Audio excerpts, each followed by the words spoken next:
Hello दोस्तों, आप देख रहे हैं समाचार विश्लेषण को। मैं हूं आर के सुमन। मैं आज अब आपको बताऊंगा कि कोरोना वायरस पर जो जांच हो रही है उसमें आगे क्या प्रोग्रेस हो रहा है। दोस्तों, इसमें सबसे बड़ी बात यह आई है कि जो मैंने कहा था कि ऐसा हो सकता है कि कुछ जो विकसित देश हैं वह गरीब देशों के जो नागरिक हैं उसे मारने का प्रयास कर रहे हों और कोरोना वायरस फैला के यहाँ की आबादी को कम करना चाह रहे हों। इसी विषय में जो न्यूयॉर्क के जो अखबार हैं, जिसमें कि 2 अखबार है, और उन अखबारों ने इसमें एक ख़ास बात यह बताई है कि 886 पेज का एक ईमेल की जो डायरी मिली है उसमें लगभग 10,000 ईमेल्स हैं, जो कि वहाँ के एंथोनी फॉची के माध्यम से जो चाइनीज़ जो हेड थे वहाँ लैब के, उससे बात की गई है। और उससे मार्च में 20 मार्च के आसपास उससे बात की गई है। 20 मार्च में उसने यह कहा है कि जैसे गौ ने बताया कि इसमें मास्क पहनना आवश्यक है, हाथ को सैनिटाइज करना ज़रूरी है, रूम को सैनिटाइज करना ज़रूरी है, ये सब मैसेज में दिया है। लेकिन यह है कि जब गौ से उसके संपर्क थे, और यह कहा जा रहा है कि फंडिंग्स भी जो है अमेरिका के माध्यम से दिया गया है। कितने फंडिंग्स दिए जा रहे थे, तो यह हो सकता है कि कुछ दवाओं या रिसर्च के माध्यम से अमेरिका इस प्रकार का कार्य में सहयोग करते रहा है, उसके लिए कोई बात नहीं है। फौची भी हो सकता है कि जो आगे जो कोरोना वायरस जो फैला हो उसके लिए वह जानकारी ले रहे हों, लेकिन वह ट्रंप के वह मेडिकल एडवाइज़र थे। दूसरा है कि इधर जो प्रोग्रेस हुआ है वह ट्रंप ने कहा है कि जिन देशों में यह कोरोना वायरस फैला है वहाँ पर लगभग 10 ट्रिलियन डॉलर जो है चीन वहाँ पर मुआवजा दे।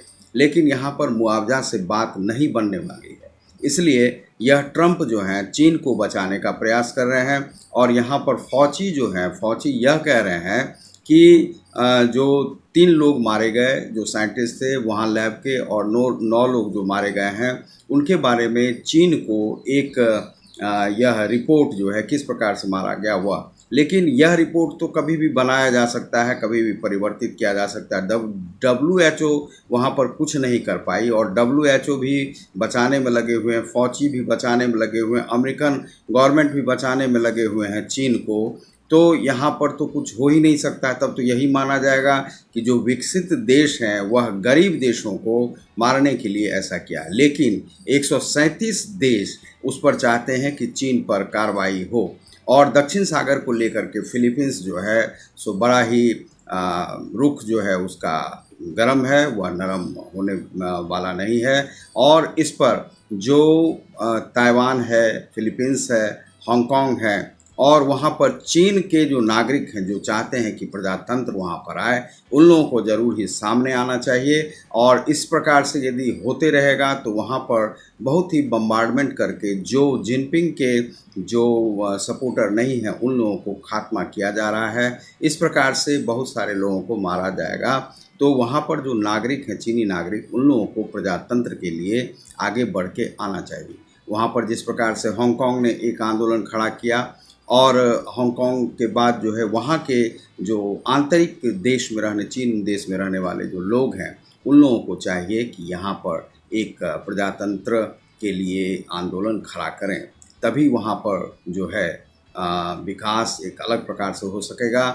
और यहाँ पर प्रजातंत्र के लिए जो बाइडेन ने कहा है कि लोकतंत्र के लिए चीन जो है खतरा है। लेकिन जब लोकतंत्र के लिए खतरा है, एक ही इस प्रकार का कम्युनिस्ट देश बचा है, रसिया जो है, रसिया को तो कई भागों में विभक्त कर दिया गया। लेकिन जब चीन इस प्रकार से कार्य करेगा तो चीन के लिए कब कार्रवाई होगी? चीन को इतना प्रश्रय किसी भी देश के द्वारा, चाहे भारत के द्वारा, चाहे और भी श्रीलंका है, पाकिस्तान के द्वारा, और अमेरिका के द्वारा क्यों इतना प्रश्रय दिया जाता है? उसे क्यों नहीं कुछ कहा जाता है? इस प्रकार से जो जैविक हथियार फैलाने के लिए जो यूएनओ में, संयुक्त राष्ट्र में इस प्रकार का कानून बना हुआ है कि जो भी इस प्रकार का कार्य करेगा, जैसे कि इराक में इराक को ध्वस्त कर दिया गया था अमेरिका द्वारा, लेकिन उसी प्रकार से जो कार्रवाई है वह चीन के उसमें परिप्रेक्ष्य में क्यों नहीं कर पाता है। तो यह सोचने वाली बात है, क्या गरीब देशों के नागरिक क्या मरने के लिए ही पैदा हुए हैं?